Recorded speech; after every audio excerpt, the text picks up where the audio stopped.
السلام علیکم ورحمۃ اللہ وبرکاتہ۔ الحمد للہ کفا وسلام علی عبادہ الذین اصطفى، اما بعد۔ اعوذ باللہ من الشیطان الرجیم، بسم اللہ الرحمن الرحیم۔ وَأَنفِقُوا فِي سَبِيلِ اللَّهِ وَلَا تُلْقُوا بِأَيْدِيكُمْ إِلَى التَّهْلُكَةِ وَأَحْسِنُوا إِنَّ اللَّهَ يُحِبُّ الْمُحْسِنِينَ۔ معزز سامعین کرام، سورۃ البقرہ کی آیت نمبر 195 کی تلاوت کی گئی ہے۔ اللہ رب العزت نے ارشاد فرمایا، وَأَنفِقُوا فِي سَبِيلِ اللَّهِ، اور اللہ تعالی کی راہ میں خرچ کیا کرو۔ وَلَا تُلْقُوا بِأَيْدِيكُمْ إِلَى التَّهْلُكَةِ، اور اپنے ہاتھوں ہلاکت میں نہ پڑو، یعنی اپنے آپ کو ہلاکت میں مت ڈالو۔ وَأَحْسِنُوا، اور احسان و سلوک کیا کرو۔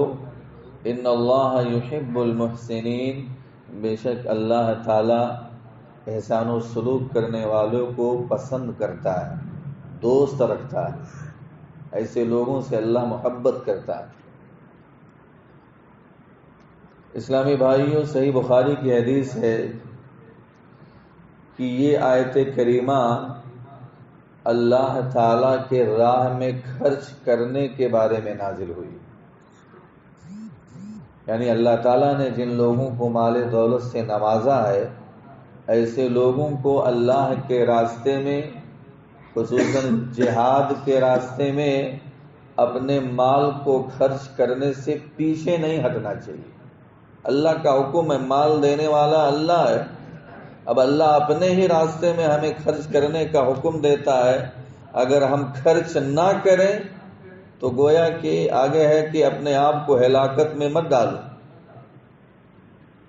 اپنے آپ کو ہم ہلاکت میں ڈال لیں۔ اس میں مفسرین نے کئی اقوال نقل کیے ہیں۔ ایک تو یہ ہے کہ انفاق، خرچ کرنے کو ترک کر دینا، یہ ہلاکت، اور یہ ہے کہ جہاد نہ کرنا، یہ ہلاکت ہے، اور ایک یہ ہے کہ گناہ پہ گناہ کرتے رہنا، یہ اپنے آپ کو ہلاکت میں ڈالنا۔ اگر کوئی آدمی جہاد میں، اللہ کے راہ میں اپنے مال کو خرچ نہیں کرے گا تو ظاہر سی بات ہے دشمن لوگ قوی ہوں گے اور تم کمزور ہوگے، نتیجہ ہلاکت ہی تو ہوگا۔ اسی لیے میرے بھائیوں، ہم اور آپ کو اللہ کے راستے میں خرچ کرتے رہنا چاہیے۔ کچھ لوگ ہوتے ہیں مال کو صرف جمع کرتے ہیں۔ سورۃ الہمزہ میں آپ سن چکے ہیں، الذی جمع مالا وعددہ، جو مال کو جمع کرتے جائے اور اس کو گنتا جائے، یعنی مال آنے دو، صرف مال کو جمع کر رہا ہے اور گن گن کر کے اس کو شمار کر رہا ہے، اتنا ہوا اتنا ہوا۔ یحسب ان مالہ اخلدہ، وہ سمجھتا ہے کہ اس کا مال اس کے پاس ہمیشہ رہے گا، یا اس کا مال اسے مرنے نہیں دے گا، اس کو لمبی زندگی دے دے گا۔ یہ غلط سوچ۔ اللہ نے آگے کی آیت میں کہا، نہیں، ایسا آدمی جو مال کو خرچ نہیں کرتا ہے، صرف جمع کر کے رکھتا ہے، گن گن کر کے رکھتا ہے نا، وہ توڑ پھوڑ دینے والی آگ میں پھینک دیا جائے گا۔ تو میرے بھائیوں، اللہ کے راہ میں اللہ نے دیا ہے تو خرچ کرنے سے پیچھے نہیں ہٹنا چاہیے۔ حضرت ابو عمران بیان فرماتے ہیں کہ مہاجرین میں سے ایک شخص نے قسطنطنیہ کی جنگ میں کفار کے اوپر بہت دلیرانہ حملہ کیا، یعنی بہت ہی جم کر کے اس نے بغیر ڈرے ہوئے، خوف کھائے ہوئے دشمنوں کے صف میں گھس گیا اور ان کی صفوں کو چیرتا ہوا ان کے اندر گھس گیا۔ تو بعض لوگوں نے کہا کہ دیکھو، یہ اپنے آپ کو ہی اپنے ہاتھوں ہلاکت میں ڈال رہا ہے، یعنی اکیلے دشمنوں کے صف میں جا کر کے گھس گیا ہے اور لڑنے کے لیے، تو یہ اپنے آپ کو، اپنے جان کو ہلاکت میں ڈال رہا۔ حضرت ابو ایوب انصاری رضی اللہ تعالیٰ عنہ نے جب یہ سنا تو انہوں نے کہا، نہیں، تم لوگوں نے اس آیت کا مطلب جو ہے اپنے آپ کو ہلاکت میں مت ڈالو، صحیح سے نہیں سمجھا. دراصل اس آیت کا صحیح مطلب ہم سمجھتے ہیں کیونکہ یہ آیت کریمہ ہمارے بارے میں نازل ہوئی. ابو داؤد کی حدیث ہے، حضرت ابو ایوب انصاری رضی اللہ تعالیٰ عنہ بیان فرماتے ہیں کہ ہم لوگ، اللہ تعالیٰ نے ہم لوگوں کے یعنی انصار کو نبی کا ساتھ دیا.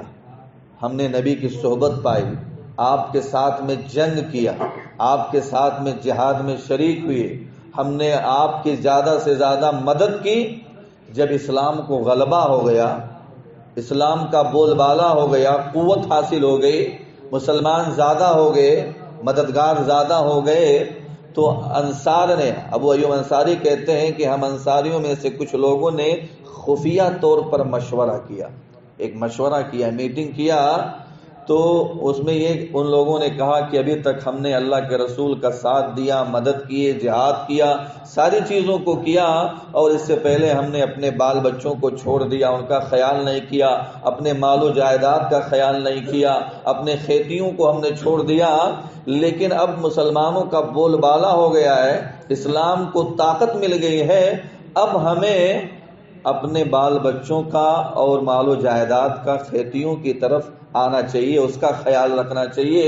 تو اس موقع پر یہ آیت نازل ہوئی کہ تم لوگ اگر جہاد کو ترک کر دو گے اور اپنے بال بچوں، پیسہ روپیہ، تجارت کے پیچھے لگ جاؤ گے نا، تو یہ اپنے آپ کو ہلاکت میں ڈالنا. میرے بھائیوں، ابو ایوب انصاری کہتے ہیں ہمارے بارے میں نازل ہے. ہم لوگوں نے جب یہ مشورہ کیا، یعنی جہاد کرنا اللہ کے راہ میں یہ بہت اچھا عمل ہے، لیکن تم اس کو چھوڑ کر کے ابھی آ کر کے بال بچوں اور پیسہ روپیہ تجارت میں پڑ کر کے دنیا میں مشغول ہو جاؤ گے، یہ اپنے آپ کو ہلاکت میں ڈالنا. تو ہم اور آپ کو میرے بھائیوں اللہ کے راستے میں جہاد کرنے کے جو راستے ہیں، اگر وہاں پر خرچ کرنے کا موقع ملے تو ایسے راستے میں دل کھول کر کے خرچ کرنا چاہیے. حضرت ابن عباس رضی اللہ تعالیٰ عنہ بھی بیان فرماتے ہیں کہ کوئی آدمی دشمن کا مقابلہ ڈٹ کر کے کرے، اکیلے میدان جنگ میں گھس جائے، یہ اپنے آپ کو ہلاکت میں ڈالنا نہیں ہے، بلکہ میدان جہاد سے پیچھے ہٹ جانا، جہاد کو ترک کر دینا، یہ اپنے آپ کو ہلاکت میں ڈالنا ہے.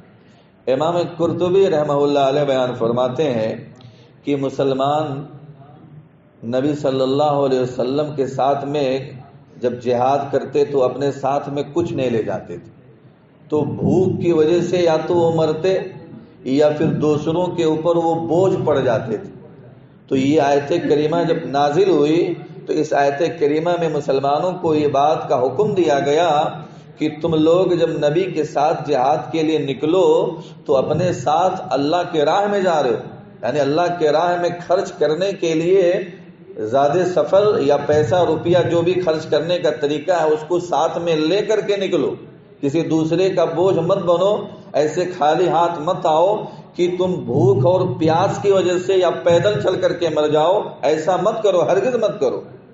یعنی اگر کوئی آدمی ایسا ہی نکلتا اپنے آپ کو ہلاکت میں ڈالنا ہے، لہٰذا ہم اور آپ کو اس سے بھی منع کیا گیا. پھر اخیر میں اللہ تعالیٰ نے کہا وَأَحْسِنُوا، احسان و سلوک کیا کرو، کیونکہ اللہ تعالیٰ ایسے ہی لوگوں کو پسند کرتا ہے، ایسے ہی لوگوں کو دوست رکھتا ہے، ایسے ہی لوگوں سے اللہ محبت کرتا ہے. ہم کو جہاں بھی میرے بھائیوں احسان و سلوک کرنے کا جو بھی طریقہ ہو، جو بھی راستہ ہو، جہاں بھی موقع ملے، اللہ کے راہ میں میرے بھائیوں آپ احسان و سلوک کرو، خرچ کرو، انشاءاللہ ایسے ہی لوگوں کے ساتھ اللہ تعالیٰ. اللہ سے دعا ہے اللہ تعالیٰ ہم تمام لوگوں کو قرآن و حدیث کے مطابق زندگی گزارنے کی توفیق عنایت فرما. اللہ ہم سب لوگ گنہگار ہیں، ہم سب لوگوں کے گناہوں کو معاف فرما. اللہ ہم سب لوگوں کو جنت الفردوس کے اندر جگہ دے. اللہ ہم تمام لوگوں کو جہنم کے عذاب سے بچائے. آمین. وآخر دعوانا الحمدللہ رب العالمین. السلام علیکم ورحمۃ اللہ وبرکاتہ.